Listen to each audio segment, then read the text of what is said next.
Amén. Bien, vamos a ir a la palabra del Señor y en esta ocasión vamos a tenerla en el libro de Josué, en el 6º libro de la Biblia, Josué, capítulo 1.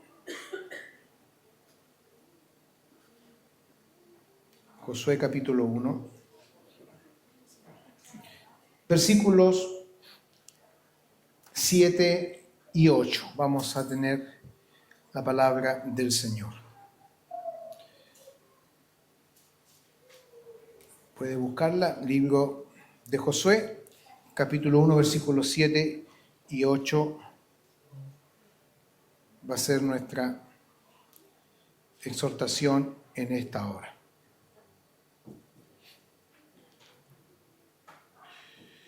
Si lo ha encontrado, puede ir colocándose en pie.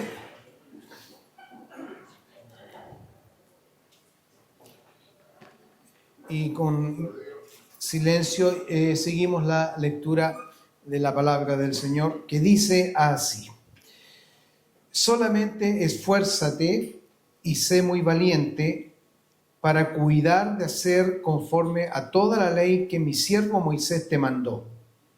No te apartes de ella ni a diestra ni a siniestra, para que seas prosperado en todas las cosas que emprendas. Nunca se apartará de tu boca este libro de la ley, sino que de día y de noche meditarás en él, para que guardes y hagas conforme a todo lo que en él está escrito, porque entonces harás prosperar tu camino y todo te saldrá bien. Bien, en esta oportunidad vamos a hablar, he querido ponerle un título a este mensaje, una receta que nunca falla. Ya, pareciera un título de comida, pero no es así. Una receta que nunca falla. ¿Cuál es esa receta? La vamos a ver.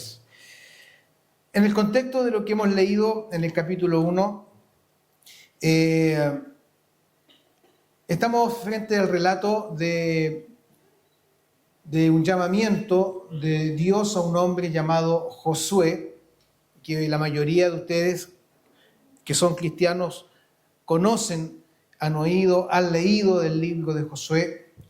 Este hombre que fue, cierto, ayudante de Moisés, el gran varón de Dios, durante el peregrinaje en el desierto, y que ahora está al mando del pueblo de Israel para tomar posesión de la tierra que el Señor les ha prometido, o les ha prometido hace muchos años.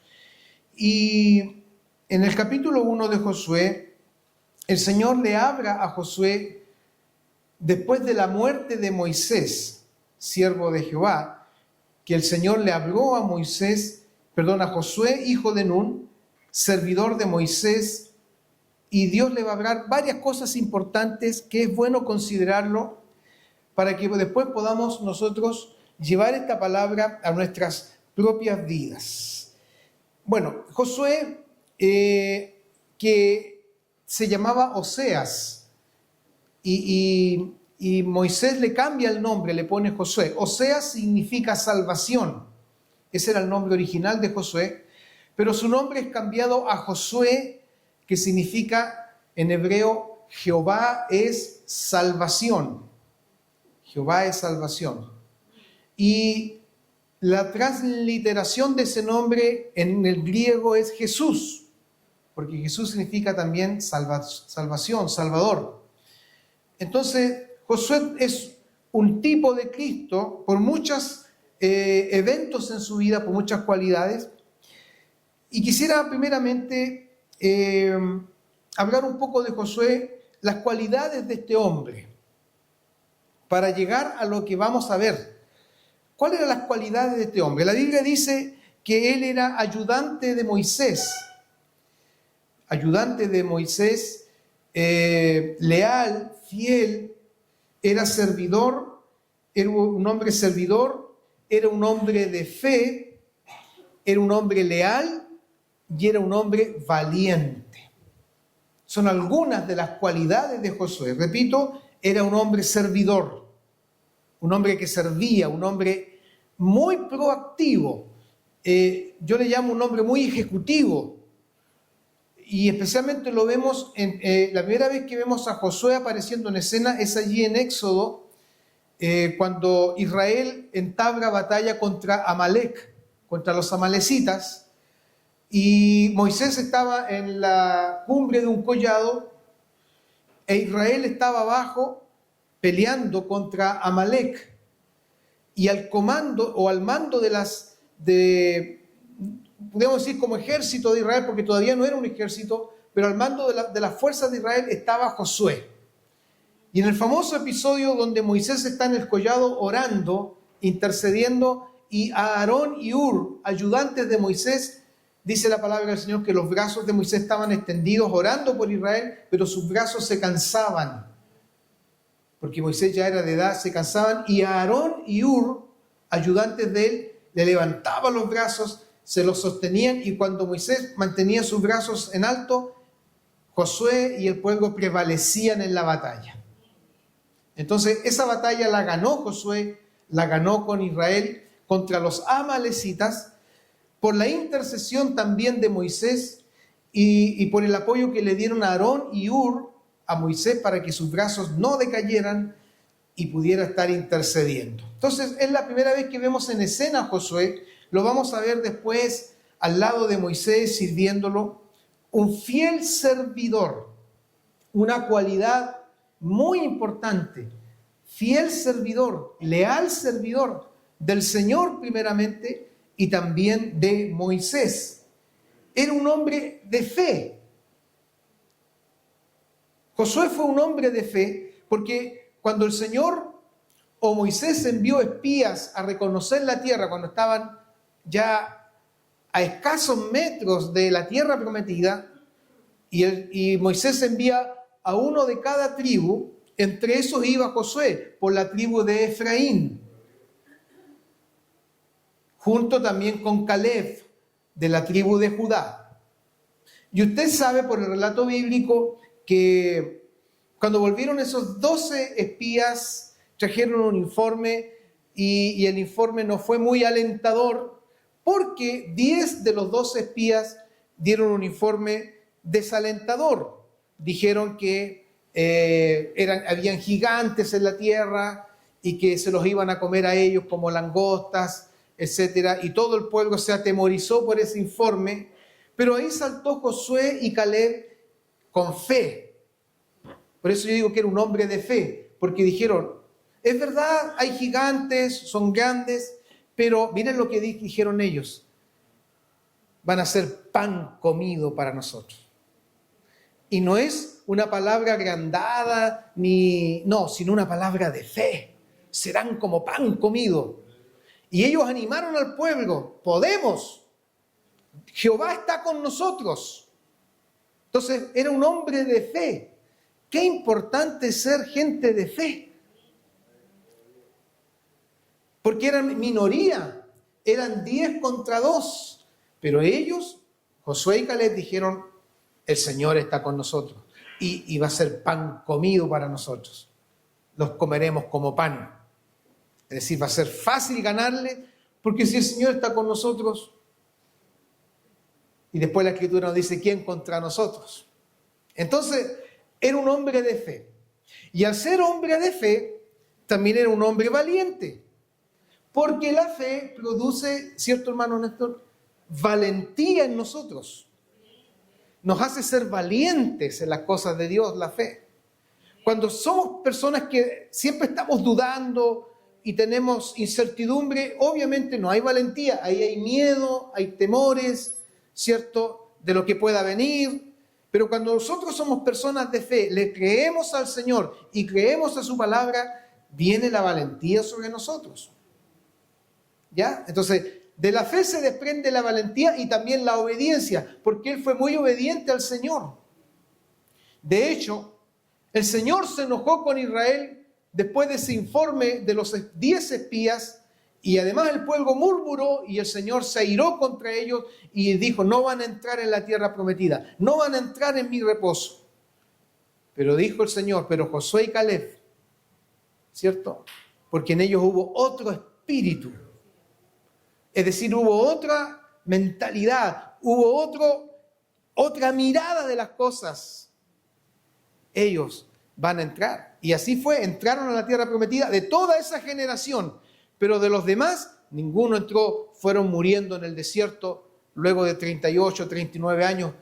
Miren, estaban a las puertas de entrar a la tierra prometida y por la murmuración no entraron y se perdieron la bendición. Pero Josué y Caleb entraron porque eran hombres de fe y hombres de valor y valentía y hombres que le creyeron al Señor. Entonces, quería hablar un poco de las cualidades de este hombre, al cual el Señor ha elegido para que sea el sucesor de Moisés. Dios escogió a Josué. Dios lo llamó para que sea él el que asuma el papel de Moisés para guiar al pueblo y entrar a la tierra que Dios les había prometido. Moisés no entró en la tierra prometida. Lo sabemos también porque pecó contra el Señor y el Señor se enojó contra Moisés y contra Aarón y no entraron en la tierra prometida. Pero Josué es elegido para que él introduzca al pueblo a esta tierra que, como un hebraísmo dice, tierra que fluye leche y miel, hablando de la abundancia, de la buena tierra que el Señor los iba a introducir.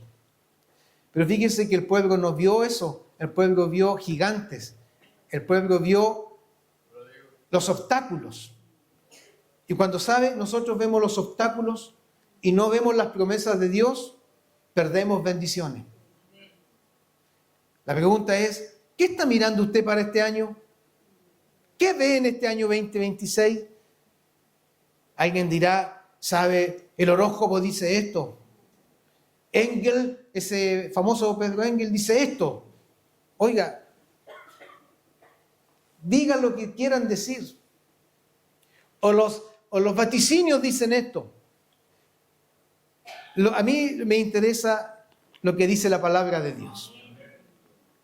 Y cuando usted fija su mirada en las promesas de Dios, cuando fijas tus ojos en lo que Dios dice, podrás asumir los desafíos que trae el año. Y eso hacía que tuviera una actitud distinta, una actitud diferente, una actitud de fe, de optimismo en el Señor. Entonces, ese es el hombre a que el Señor le va a hablar ahora. ¿Usted cree que Josué era alguien que el Señor llamó así nomás? No. Tenía sus cualidades. Ahora, no sé con cuál de ustedes de esas cualidades se identifica. Servidor, valiente, lleno de fe, leal al Señor. ¿Con cuáles se identifica? Ojalá pueda que alguna con la nos identifiquemos. Ese hombre, Josué, el Señor le va a decir lo siguiente en el versículo 2. Mi siervo Moisés ha muerto. En el fondo el Señor le está diciendo, Moisés ya no está. Mi siervo Moisés, al cual yo usé, al cual yo levanté, ya no está. Estás tú. Porque le dice, ahora pues, levántate y pasa este Jordán, tú y todo este pueblo, a la tierra que yo le doy a los hijos de Israel. Importante que Josué estaba esperando la orden del Señor. Él sabía que estaba comisionado por Dios, él sabía que tenía que avanzar, pero aquí el Señor le da la orden, le abre y le dice, levántate. Le dice, ahora pues, levántate y pasa este Jordán. Porque el primer obstáculo que había para entrar a la tierra prometida era el río Jordán. No sé si alguno de ustedes ha tenido la bendición de ir a tierra de Israel, a Tierra Santa, y ha visto el río Jordán. No es ninguna gran maravilla, yo no lo conozco por si acaso, pero algún día Dios me permitirá ir, ¿cierto? Me gustaría ir alguna vez, me gustaría. Pero no es ninguna maravilla así como diciendo, oh, qué tremendo. Es un río, pero por supuesto es especial por todo el relato bíblico. Pero en el tiempo de que el Señor le habla a Josué, este río se enanchaba, se expandía. Entonces se transformaba en un río temeroso. Y ese era el primer obstáculo que tenían que pasar para poder iniciar la conquista de la tierra prometida. Y el Señor le dice, pasa tú este Jordán. Pero el Señor le dice, tú y todo este pueblo. Y aquí pareciera que la cosa se pone complicada. ¿Saben por qué? Porque una cosa es distinta que el Señor le haga a uno una orden personal que solamente conlleva que yo obedezca nomás. Pero algo muy distinto cuando el Señor le dice tú y todo, por ejemplo, toda esta iglesia, o tú y toda tu familia. Ahí ya se complica un poco porque ¿cómo mover a la gente? ¿Cómo mover a la familia? ¿Cómo mover a la iglesia a obedecer al Señor? Y aquí estamos hablando, no eran 100 ni 200, eran miles, incluso millones, que había que moverlos. Entonces, pero el Señor le va a decir lo siguiente, yo esta tierra se las he entregado. Y le da las cualidades, las características y los límites. Pero el Señor le dice también, nadie te podrá hacer frente. Es decir, nadie se te va a poder oponer. Nadie te va a poder ganar en esta empresa en todos los días de tu vida, porque así como estuve con Moisés, estaré contigo. No te dejaré ni te desampararé. Cambia la cosa ahí cuando Dios nos da una promesa. Cuando Dios dice que va a estar con nosotros. Por muy grande que sea la empresa que tengamos que enfrentar o afrontar, por muy grande el desafío que tengamos que asumir, y que además el Señor nos dice que tenemos que llevar a los que están con nosotros a esto, si el Señor ha dicho que no nos va a dejar ni nos va a desamparar, y va a estar con nosotros todos los días, es algo maravilloso. Bueno, y Josué va a tener que asumir un desafío, y es un doble desafío. Primero, va a tener que introducir al pueblo en la tierra prometida, es decir, lo va a tener que introducir, va a tener que conquistar la tierra, es decir, va a tener que guerrear, van a tener que batallar, van a tener que ir contra todos los pueblos que habitaban en esa tierra, contra todos los cananeos, los jebuseos, los heveos, los gergeseos, los amorreos, todos esos habitan la tierra y son gente mala, gente pecadora, gente abominable. Y no va a ser una taza de leche. A veces pensamos que los desafíos que Dios nos pone son fáciles y creemos que va a ser fácil. Pero Dios permite que hayan obstáculos, primero para mostrar su poder y así su nombre sea glorificado. Y segundo, para que crezcamos en fe. Dos grandes objetivos, ¿por qué Dios nos coloca obstáculos en los desafíos que nos coloca en la vida cristiana? Primero, para que su nombre sea glorificado. No el suyo, no el mío. ¡Ay, qué escapo el hermano! Miren qué va. No. Aquí no hay vanagloria humana, aquí no hay gloria de hombre, aquí la gloria se la lleva el Señor solamente. Y segundo, usted va a crecer en fe. Entonces Dios va a permitir que hayan estos enemigos. Eso es el primer gran desafío, cómo conquistar la tierra. Y el segundo gran desafío, que para mí incluso era más difícil, era repartir la tierra a las tribus. ¿Y por qué era más difícil? Porque usted sabe que en la repartija nadie queda contento. O no todos quedan contentos. Y es más, algunos van a reclamar. ¿Y por qué le dieron más a este y a mí le dieron menos? Los de la tribu de Judá nos dieron puro desierto. El desierto del Negev, puro desierto. Y los otros, hoy a mí me dieron poco terreno. Entonces, No iba a ser una empresa fácil repartir la tierra. Pero el Señor le dice, yo voy a estar contigo todos los días de tu vida. Entonces, un gran o un doble desafío que debía asumir.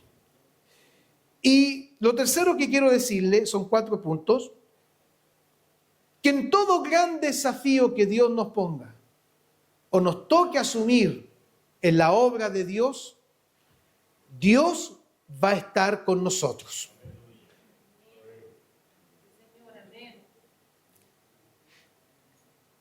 Y este año 2026, que pareciera que ojalá fuese un año más tranquilo y no de tantos trabajos y de tantos desafíos, quiero decirle que como iglesia tenemos grandes desafíos. Algunos están pendientes. Hay desafíos espirituales.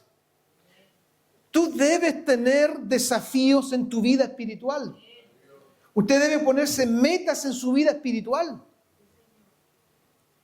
Si no se coloca metas en su vida espiritual, no va a tener por qué luchar. No va a tener por qué levantarse a orar. No va a tener por qué esforzarse. No sé si ya las tiene para este 2026. Se colocó metas. Un ejemplo, me voy a poner como meta este año leer toda la Biblia. Algunos ya se asustan con eso. Me voy a poner como meta este año comenzar a estudiar la palabra de Dios y me voy a matricular en la escuela de formación cristiana.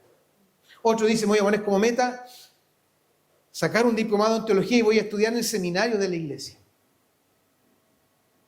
Metas espirituales. Me voy a poner como meta comenzar a servir al Señor en la obra de Dios. El año pasado estuve flojo, y el año antepasado estuve flojo, y el año antepasado también estuve, o sea, viene con una flojera crónica, viene con una pereza crónica. Entonces, si no se pone una meta este año o un desafío, va a seguir con la enfermedad crónica. Entonces, tenemos que ponernos metas en el Señor, o mejor dicho, las metas que el Señor nos coloca. El Señor nos pone metas. Y este año tiene que ser un año donde usted asuma desafíos en el Señor. Voy a servir a Dios. Donde el Señor me coloque, donde el Señor me llame a servir, voy a servir. Y voy a dejar de lado el miedo, voy a dejar de lado la timidez, voy a dejar de lado los prejuicios, voy a dejar de lado la pereza, voy a dejar de lado todo lo que me ha tenido ahí inmovilizado, inmovilizada, y voy a servir a Dios y lo voy a servir bien y voy a comenzar a buscar a Dios y voy a comenzar, ¿cierto?, a congregarme y voy a comenzar a estudiar la palabra del Señor, voy a comenzar a leer la palabra de Dios todos los días en mis devocionales, metas que a lo mejor para algunos serán cosas tan simples, tan fáciles, pero para algunos son cosas difíciles que le ha costado. Pero quiero darte una buena noticia. En todo propósito y en todo desafío, Él promete estar con nosotros. Él promete que no nos dejará ni nos desamparará y que nadie podrá hacernos frente salvo los obstáculos que nosotros mismos nos coloquemos. El desafío de Josué es inmenso, porque él no es Moisés. Él no es Moisés, él no es el hombre que abrió el mar rojo, él no es el hombre que trajo las plagas, él no es el hombre que hizo tantos milagros en el nombre del Señor o que Dios hizo a través de él no es legislador, él no es el hombre que trajo la ley allí en el monte, él no tiene la impronta de Moisés. Pero sabes, Dios no está buscando que tú seas igual al otro. Es que yo no soy es que yo no soy este otro, es que yo no soy este predicador, yo no soy este otro, yo no soy el pastor. Y el pastor dice, yo no soy el obispo. Y el obispo dice, yo no soy ese gran predicador. No, aquí nadie es nadie. Aquí somos lo que Dios nos ha dado ser. Y con lo que somos, Dios nos quiere bendecir y Dios nos quiere usar para su gloria. Por eso que el Señor le dice, mi siervo Moisés ha muerto. Y este mensaje también es para el pueblo. Ya no piensen en Moisés, porque Israel lloró a Moisés. No se portaron bien con él. Lo hicieron sufrir mucho. Pero después, cuando las cosas ya no están o las personas ya no están, nos damos cuenta del valor que tienen. Y el pueblo se dio cuenta el gran hombre de Dios que fue Moisés. Y lo lloraron por muchos días. Por 30 días lo lloraron. Pero había que seguir. Y Josué quizás tiene miedo, tiene temores. Por eso el Señor le dice, y en el capítulo 1 le va a decir 4 veces esto: esfuérzate y sé valiente. Porque el esfuerzo trae consigo conocer más al Señor, ir viendo la magnitud de la grandeza de Dios. Esfuérzate. Si lo contextualizamos para nosotros, y aquí quiero hablar sobre lo cuarto, el mandato que el Señor le va a dar. Lo primero que el Señor le va a decir, esfuérzate y sé valiente. Las cosas se consiguen con esfuerzo. En el sentido de que si usted quiere avanzar, se tiene que esforzar. La salvación es gratuita. Dios nos dio el don de la salvación. No nos costó nada y no nos va a costar nada la salvación porque ya fue pagada por el Señor. La gracia de Dios es gratuita. La gracia de Dios no nos cuesta ayuno ni oración. La gracia, es el favor de Dios para nosotros, el favor inmerecido. No nos cuesta nada. Pero sí debemos esforzarnos en la gracia que el Señor nos ha dado para lograr. 4 veces el Señor le dice, esfuérzate y sé valiente. Esforzarse es ir más allá. Esforzarse es dar un paso más. Esforzarse es salir de la comodidad. Esforzarse es salir de la área de confort en que estoy o en que estás. Esforzarse es avanzar, esforzarse es vencer los miedos, es vencer los prejuicios, esforzarse es confiar en que Dios está conmigo y que voy a lograr lo que Él me dice por su palabra que podemos alcanzar. Esfuérzate. Y del esfuerzo nace también el ser valiente. El estudiante que no se esfuerza le va a ir mal en su colegio. Si tú no te esfuerzas en estudiar, te va a ir mal. Si usted no se esfuerza en la mañana para levantarse temprano y se levanta tarde, el día se le va a ir así. Y le va a alcanzar el día porque se levantó tarde, no se esforzó. Si usted no se esfuerza en cosas tan de la vida, no va a lograr los objetivos. Si no te esfuerzas en estudiar, si no te esfuerzas en leer, no vas a aprender. Si no te esfuerzas en querer aprender un instrumento musical, por ejemplo, si no ensayas, si no dedicas horas, si no dedicas tiempo, nunca vas a aprender, aunque tengas talento. El esfuerzo es importante. ¿Cuánto más en las cosas de Dios?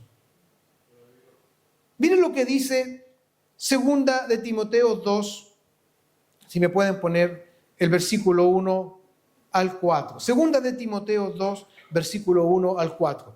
Pablo le dice a Timoteo lo siguiente y hoy el Señor nos dice a nosotros en esta hora. Miren, si lo pueden proyectar. 2 de Timoteo capítulo 2, versículo 1 al 4. Vamos a leerlo. Tú pues, hijo mío, le dice Pablo a Timoteo, esfuérzate. ¿Pero en qué? En la gracia. Porque si nos esforzamos con nuestras propias fuerzas humanas y no con la ayuda del Señor, nos vamos a cansar, vamos a fracasar. Pero tenemos la gracia de Dios. Tenemos la ayuda de Dios. Tenemos el favor de Dios. Pablo le dice, tú pues, hijo mío, esfuérzate. Ve más allá, da un paso más. Sal de tu comodidad, sal de tu área de confort. Esfuérzate en la gracia que es en Cristo Jesús. El versículo 2, por favor, dice: lo que has oído de mí ante muchos testigos, esto encarga a hombres fieles que sean idóneos para enseñar también a otros. El versículo 3. Tú pues, nuevamente, le apunta, sufre. Sufre o deja de sufrir. Bueno, ¿cómo es la cosa? ¿Para de sufrir o sufre? Aquí dice sufre, pero pastor, usted me está hablando que tengo que sufrir si vengo de afuera y vengo lleno de sufrimiento y lo único que quiero es encontrar paz, y aquí me dice que tengo que sufrir. ¿Qué es lo que tiene que sufrir? Penalidades como buen soldado de Jesucristo. Aquí la palabra nos habla, como buen soldado, sufre de privaciones. ¿Qué sufre un soldado? ¿Hay aquí algún soldado? ¿Se puede levantar la mano? ¿O alguien que hizo el servicio militar? Ya. ¿Qué privaciones sufrió?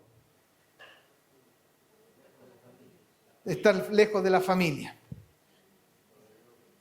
Falta de sueño. O se levantaba a las 10 de la mañana, o iba el instructor y le decía: ya, mijito, es hora de levantarse, mijito. Y le iba y le movía la cama. ¿A qué hora se va a levantar? No. Falta de sueño. Y otras tantas cosas. La comida. Ya no estaba la comida de la mamá. Sufre penalidades. Sufre el rigor del entrenamiento militar. Sufre el cansancio, sufre el agotamiento. Pero Pablo le dice: como buen soldado de Jesucristo. Entonces el Señor le está diciendo a Josué: esfuérzate, porque tú eres el que va a ir al frente. Esfuérzate.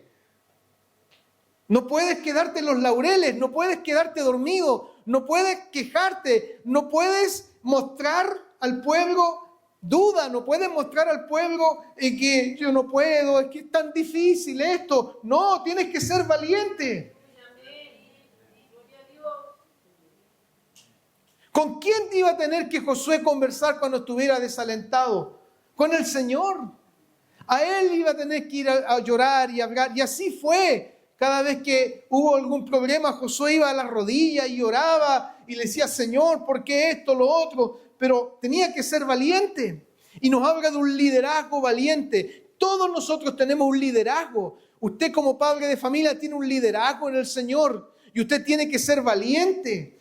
Y usted tiene que llevar a su familia a Cristo. Usted tiene que llevar a los suyos a Cristo. Tiene que ser valiente. Como buen soldado de Jesucristo. El siguiente texto, el cuarto y el último, por favor. Ninguno que milita se enreda en los negocios de la vida a fin de agradar a aquel que lo tomó por soldado. Pablo usa este símil del soldado para enseñarnos que nadie que ha aceptado ahora la vida en Cristo, nadie que ahora que está en Cristo, está militando en Cristo, está caminando en el Señor, se va a enredar en los negocios de la vida, se va a enredar en las cosas de la vida, en las cosas de este mundo, se va a enredar, ¿cierto? Porque al enredarse puede perder. Porque ahora nuestro gran objetivo es agradar al Señor que nos tomó por soldado. Tú eres un soldado de Jesucristo, hermano. Hermana, tú eres una soldado de Cristo. Y si hay que sufrir, bueno, va a haber que sufrir penalidades. Sufrir el oprobio, sufrir el escarnio, sufrir el ataque del enemigo. Lo vamos a tener que sufrir, pero la gran bendición es que el que nos tomó por soldado y el que nos llamó está con nosotros. Y nos ha dicho que nadie podrá hacernos frente, que no nos dejará ni nos desamparará. Entonces el Señor le dice a Josué esto. Porque va a tener que enfrentar ejércitos. Va a tener que enfrentar murallas. Va a tener que enfrentar el río. ¿Cómo cruzar el río? Son obstáculos.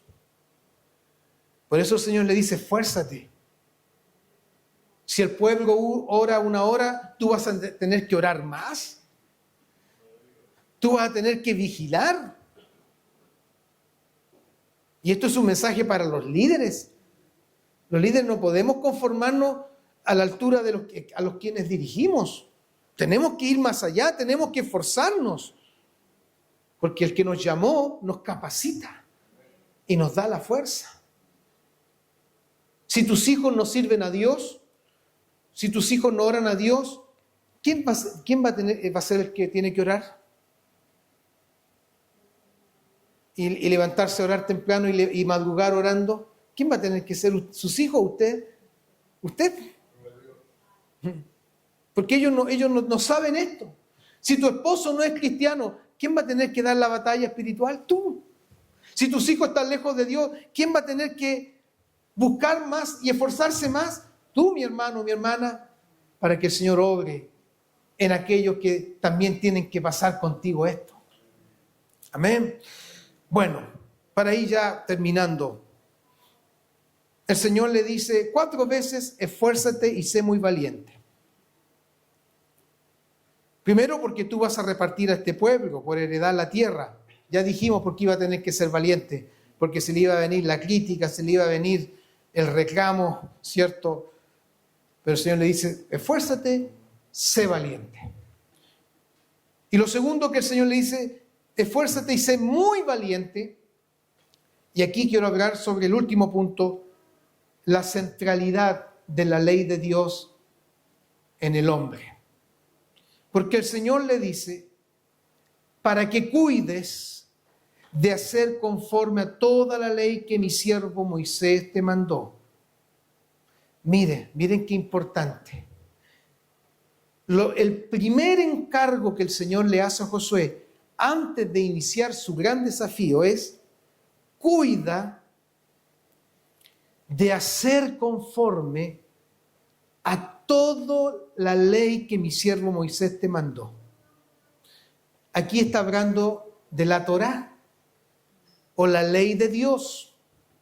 Entonces el Señor le dice a Josué, pon todo tu cuidado, pon toda tu mente y tu energía en guardar mi ley, mis mandamientos. No te apartes de ella, ni a diestra ni a siniestra, es decir, no vayas para la derecha ni a la izquierda, para que seas prosperado en todas las cosas que emprendas.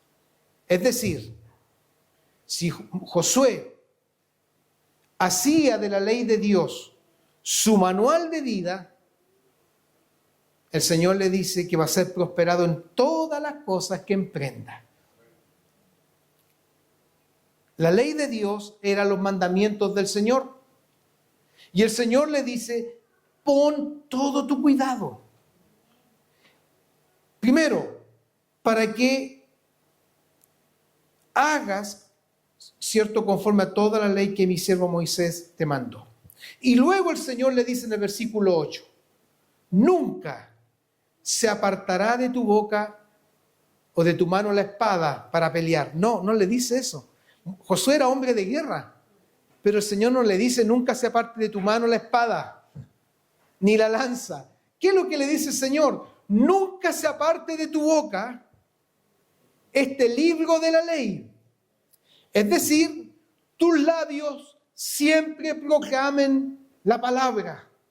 Tus labios siempre tengan palabra.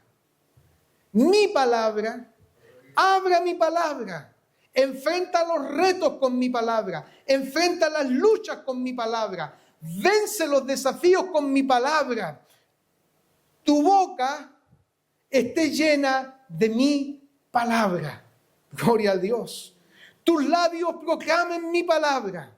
Proclamen mi ley. Porque la ley de Dios no tan solo eran mandamientos, sino también eran promesas de bendición. Promesas de que si ellos obedecían, el Señor les daría la victoria. Los labios, tu boca. Hermanos, ¿qué proclaman nuestros labios? ¿Qué declaran nuestros labios? Cuando yo le hablo a alguien, cuando yo le hablo a algún hermano, ¿le tengo palabra de Dios? Como dice Pablo, la palabra de Cristo more en abundancia en ustedes. Cuando Pablo le dice, ¿qué conversan ustedes cuando se juntan, hermanos? Hay salmos, hay palabra de Dios. ¿Hay palabra de Dios en nosotros? ¿Qué es lo que hay?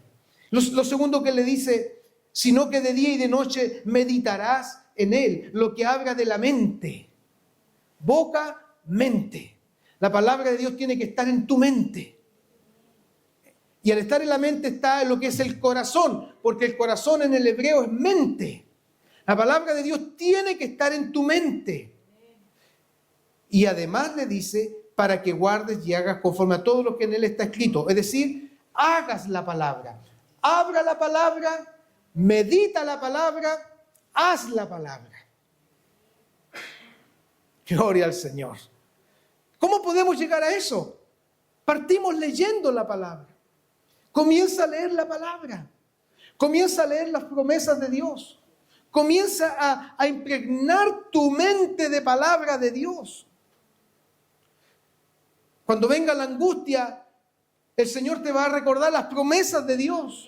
Cuando venga la lucha, va a venir palabra de Dios y el Señor te va a recordar lo que ya está en tu mente. Querido hermano, ¿qué hay en tu mente? ¿De qué está llena nuestra mente? ¿De amargura? ¿De problemas? ¿De chismes? ¿De malas noticias? ¿De redes sociales? ¿De qué está llena nuestra mente? Hoy el Señor nos dice que para este año llenemos nuestra mente de la palabra de Dios. Y para que se llene la mente hay que leerla. Hay que leerla. Labios, mente y obra. Entonces el Señor le dice a Josué, esta palabra que yo te entrego, esta ley, ábrala. Porque eso le dice, no se apartará tu boca de este libro de la ley. Abra esta palabra, ábrala. O sea, medita en ella. Aquí la palabra meditar en el hebreo, uno de sus significados es murmura la palabra. ¿Cómo eso? Murmurar significa que usted anda hablando la palabra siempre. Anda hablando la palabra. La anda hablando, la anda pensando, la anda hablando. Así como anda murmurando a veces cosas que nada que ver y se llena de murmuración y somos buenos para murmurar, murmura la palabra, murmúrala, ábrala, ábrala, ábrala. La palabra dice esto. Por eso el salmista decía, meditaré en ella de día y de noche. Porque aquí le dice, ¿cierto? Meditarás de día y de noche. No te puedes quedar dormido en la noche. ¿Cuántos sufren insomnio en la noche? Ya, buen consejo. Encienda la luz, comienza a leer la palabra de Dios. Medite en ella en la noche y no se va a dar cuenta cuando se quedó dormido. ¿Tienes insomnio? Agarra la Biblia, comienza a leerla. Llena tu mente de la palabra. Llénala, llénala, llénala. Murmura la palabra, habla la palabra. Gloria al Señor. Ten palabra en tus labios. Gloria al Señor. Que abunde la palabra de Cristo en abundancia este año 2026 en nosotros.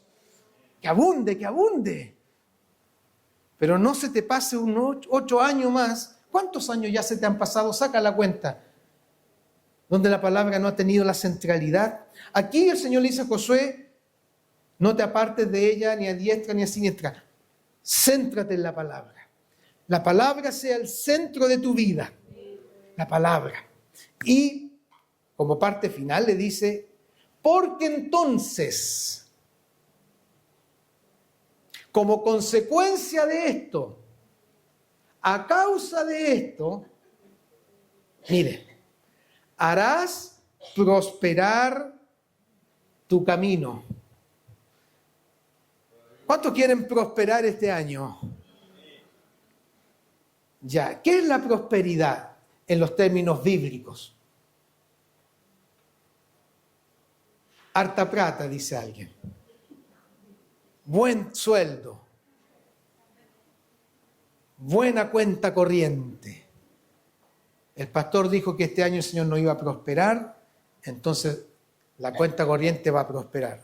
La prosperidad bíblica no va por eso. La prosperidad bíblica va, primeramente, en que tengas comunión con Dios. Y al tener comunión con Dios, harás prosperar tu camino. Y la promesa es, todo te va a salir bien. Alguien dirá, entonces, todo lo que haga, pastor, me va a ir re bien y no voy a tener ninguna dificultad y se me van a cumplir todos mis deseos como me abrazaron en el año nuevo, que se te cumplan todos tus deseos. No. ¿Sabes por qué? Porque al estar con Cristo, todo va a salir bien. Romanos 8 dice que a los que aman a Dios, ¿y quiénes son los que aman a Dios? Los que tienen comunión con Él. No los que dicen, no, si yo amo a Dios, yo amo tanto a mi Señor, no se congregan, no estudian la palabra, no vienen a la iglesia, pero ellos aman a Dios. Eso no es amar a Dios. Amar a Dios es tener comunión con Él. Romanos dice que a los que aman a Dios, todas las cosas les ayudan a bien. Es decir, va a haber un propósito de bendición. Por eso que yo no prometo aquí, ni decreto, ni declaro el año de la bendición, el año de la victoria, ni el año del auto, el año de la casa nueva. Yo no prometo nada de eso, porque eso es estar fuera de la enseñanza bíblica. Yo lo que declaro y proclamo es la palabra de Dios. Y si tú guardas la ley del Señor, harás prosperar tu camino. Y todo te va a salir bien. Es que me despidieron. De un despido, Dios puede hacer algo grande. Es que este año me enfermé de una enfermedad, Dios puede hacer algo grande. Todo te va a salir bien. Porque con Cristo, todas las cosas nos ayudan a bien. Queridos hermanos, quiero culminar como conclusión. Tenemos grandes desafíos para este año. Grandes desafíos. Yo los tengo como pastor, ustedes los tienen en su vida personal y esta iglesia los tiene. Y lo que es más grande es que el Señor me ha dicho a mí, tienes que hacer esto tú y este pueblo. Si fuera por mí, lo haría solito. Porque llevar a alguien y llevar un pueblo a la voluntad del Señor es complicado. Pero yo quiero obedecer al Señor. Y yo quiero que este año te vaya bien. Yo quiero que Dios prospere tu camino este año. Y quiero verte prosperado en Él. ¿Sabes cómo es la prosperidad? Quiero verte estudiando la palabra de Dios. Eso es prosperidad. Quiero que proclames la palabra de Dios. Quiero que la enseñes. Quiero que estés predicando la palabra de Dios. Quiero que estés viviendo la palabra de Dios. ¿Sabes lo que quiero este año? Es que tú hables conmigo, pastor, estoy pasando un problema, estoy pasando una dificultad, pero estoy caminando en la palabra de Dios, en las promesas de Dios. Eso es prosperar. Pero no que llegue el 31 de diciembre y se nos fue el año y el balance fue, no hice nada. Porque les voy a decir, los días van a pasar súper rápido y no nos vamos a dar cuenta cuando lleguemos al 31 de diciembre. ¿Y qué hicimos? ¿Meditaste en la palabra? ¿Fue la centralidad la palabra de Dios en tu vida? Yo quiero que sea la centralidad de mi vida. Por eso prepárate, hermano. Porque si quieres prosperar tu camino, comienza por esto. Comienza a leerla, comienza a estudiarla. Y en marzo, quizás me adelanté mucho, quiero verte estudiando la palabra de Dios. Es que yo no tengo tiempo, es que yo... Vas a tener obstáculos. Y te voy a decir algo, van a venir más obstáculos. El Señor te va a probar. Pero, si eres valiente y te esfuerzas, harás prosperar tu camino y todo te va a salir bien. Amén. ¿Cuántos quieren hacer prosperar su camino? ¿Cuántos quieren que les vaya bien este año? Yo quiero que me vaya bien. en el Señor. Juan dice al hermano ahí en su tercera carta: amado, yo deseo que seas prosperado y que tengas prosperidad y tengas salud, ¿cierto? Así como prospera tu alma. Yo oro también para que tengas prosperidad de Dios. El Señor bendiga su palabra. Esta es la receta infalible. Esta receta no falla. Si te metes en la palabra de Dios, te esfuerzas y eres valiente. Póngase en pie. Gloria al Señor. Vamos a dar gracias por su palabra.